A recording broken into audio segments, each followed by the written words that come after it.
May panahon na ikaw ay sikat. Sa ayaw mo at sa hindi, may panahon ka talagang bababa dyan sa Malacanang. Gaano katagal ka man to hang on to the power, that is for God to decide for the nation.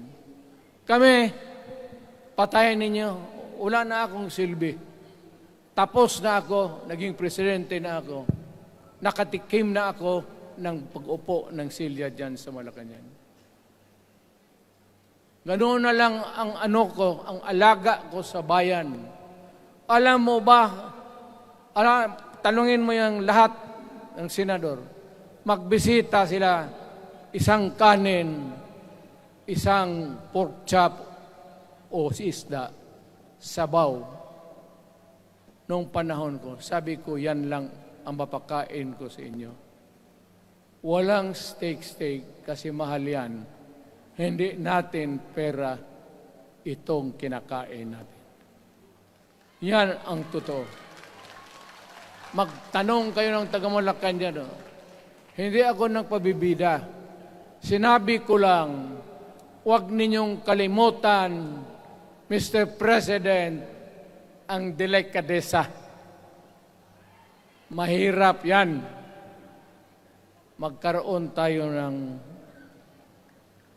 Ngayon, mula naman, yun naman lang ang dapat lang pagpintuhan natin. Huwag kayong pumayag dyan. Binabastos kayo. Anong bakit? Bakit nadalhin tayo sa parliament? Anak ka na. So pag doon, kontrolado na nila, pati yung anak na assured na maging... Yan nga ang mahirap eh. Lahat na maging presidente, ang pamilya nila, walang inisip kung hindi paano titira dyan hanggang sa matapos ang panahon. May I remind you, itong election, papalit-palit ito. Para sa lahat, mayroong Ilocano, may Bicolano, may Bisaya. Hindi mo pwedeng suluhin yan. The election is a cleansing process. It does not, it's never the intention of the whoever wrote the Constitution na ikaw, isang Pilipino, taga-Paway, taga-Batangas, taga-Davao, ikaw, Rodrigo Duterte, nandiyan ka na, huwag ka nang umalis. It was not the intention of the lawmakers. Demokrasya tayo, Mr. President. Huwag mong kalimutan na isang term ka lang pagkatapos bababa ka na. Pag ayaw mong bumaba, utang ina magkagulo ang bayan, sabihin ko sa inyo. Ngayon, nakikinig kayong mga military. Gusto niyong iwasan ang dugo? Kayo lang ang makapigil nito. Putang ina, pigilan mo yung kalukuhan na yan. Pagka hindi itong rally na ito, it will multiply all over the Philippines and there will be trouble. Kami, ako ang nauna kasi galit ako. Dumaan ako ng presidente. Not even for a minute did I think or was thinking of extending my term even for one day. Nung natapos ako sa araw na yon, bumaba ako, sumakay ako, lumipad ako dito sa Davao. Ikaw, Mr. President, hintayin mo yung 6 year, kalimutan mo na yung kay Romualdez, kasi yan ang magpahamak sa iyo. At maraming magagalit sa iyo, pati na ang militar. Kaya hindi na ako magtatagal. Yun lang ang dasal ko. Reject. Protect the Constitution. I am calling now the armed forces and the PNP. Protect the Constitution. Trabaho ninyo yan. Huwag ninyong kalimutan. Kami, inyong dapat, you should worry about the nation. The millions of Filipinos. Huwag kayong mag-isip lang ng isang pamilya. Putang ina. Ilagay ninyo sa utak ninyo yan. Bahala kayo. Balang araw, magsisihan. Pero kasi umuulan naman, hindi ulan. Hindi, shower lang yan doon sa Malacanang, ginagawa nila, pasirit doon.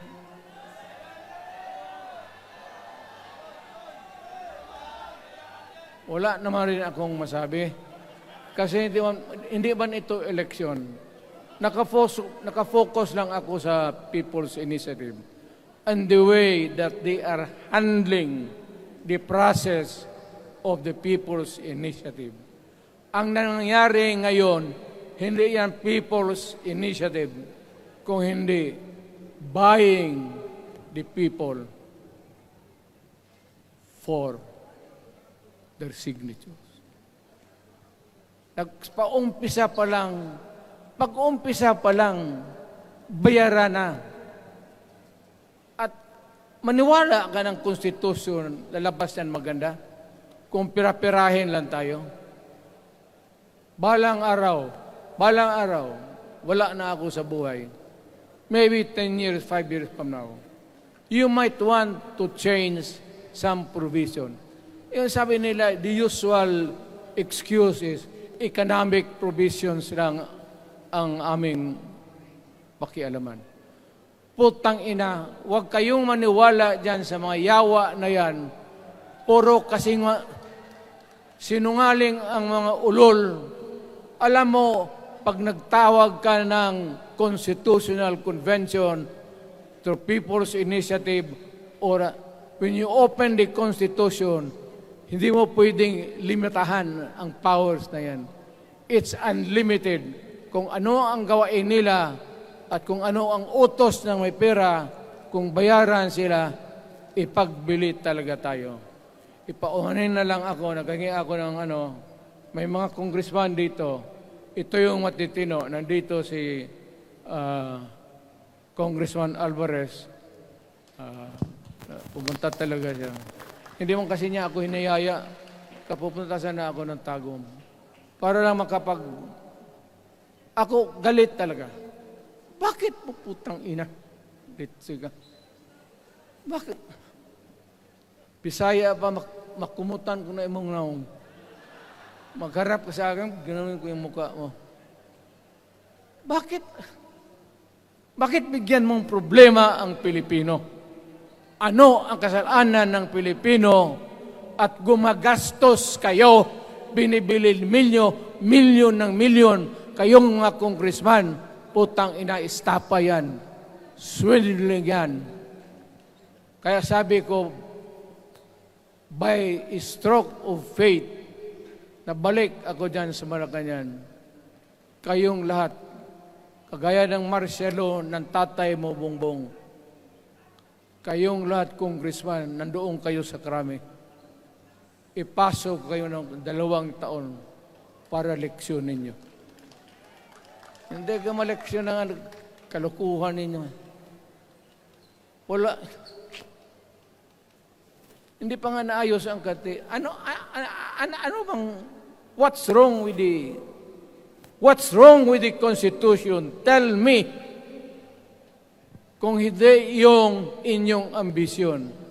The real purpose itong constitutional changes sa People's Initiative is really to perpetuate those who are in power. Yan na lang ang ganyan ninyo. Marami akong sabihin, maybe kung patayin nila ako, putukin yung eroplano, wala na tayong magawa. Ngayon, kung sino, alam mo na kung sino, yung sa Malacanang, yun ang aristuhin ninyo. Sila nag-umpisa ng kaguluhan ito. Ladies and gentlemen, I am very thankful na nandito kayo mga Tagalog, Bisaya at taga-Maynila. And I hope that we will continue to love our country. Magbigay sila na pera, tanggapin ninyo, pera ninyo yan. Hindi ba ninyo na sa isip ninyo? Bigyan kayo ng 1,000, 100, tanggapin mo, pera ninyo yan. Pati yung sa bulsa nila, kinakain nila, at pinagbili ng bahay kung saan-saan, pera ninyo. So, make sure na bago kayo lumabas lang naman sa mundong ito, may panahon lahat, mamatay tayo. Mag-iwan kayo ng isang prinsipyo. Sabi ninyo sa mga anak ninyo, tinanggap ko yung pera kasi pera natin ito, ibili natin pagkain. Pero yung prinsipyo natin, huwag natin ipagbili. Yan ang iiwan mo sa mundong ito para sa mga anak ninyo. At yan ang dadalhin mo sa langit. Pagka sinabi ni San Pedro, anong nagawa mo? May ginawa ako para sa bayan. Tapos magsabi si San Pedro, ano pa? Yung mga ibang bagay na ginawa mo, mga kasalanan, mga kabit, ganon. Sabihin mo kay San Pedro, nandito ako sa langit para makipag-isa sa Diyos. Pag hindi ka tumahimik, yung manok mo, hawakan ko, ilambus ko yan sa ulo mo. Putang ina ka. Buksan mo yung puwertahan at papasok tayo, magkita-kita tayo sa langit. Lahat kayong hindi nabili, sigurado ako, langit kayo. Kaya basing anong kasalanan ninyo, okay na yan. May guarantee na kayo yung passes. Mahalaga yan as a matter of principle. Prinsipyo sa tao. Maraming salamat po.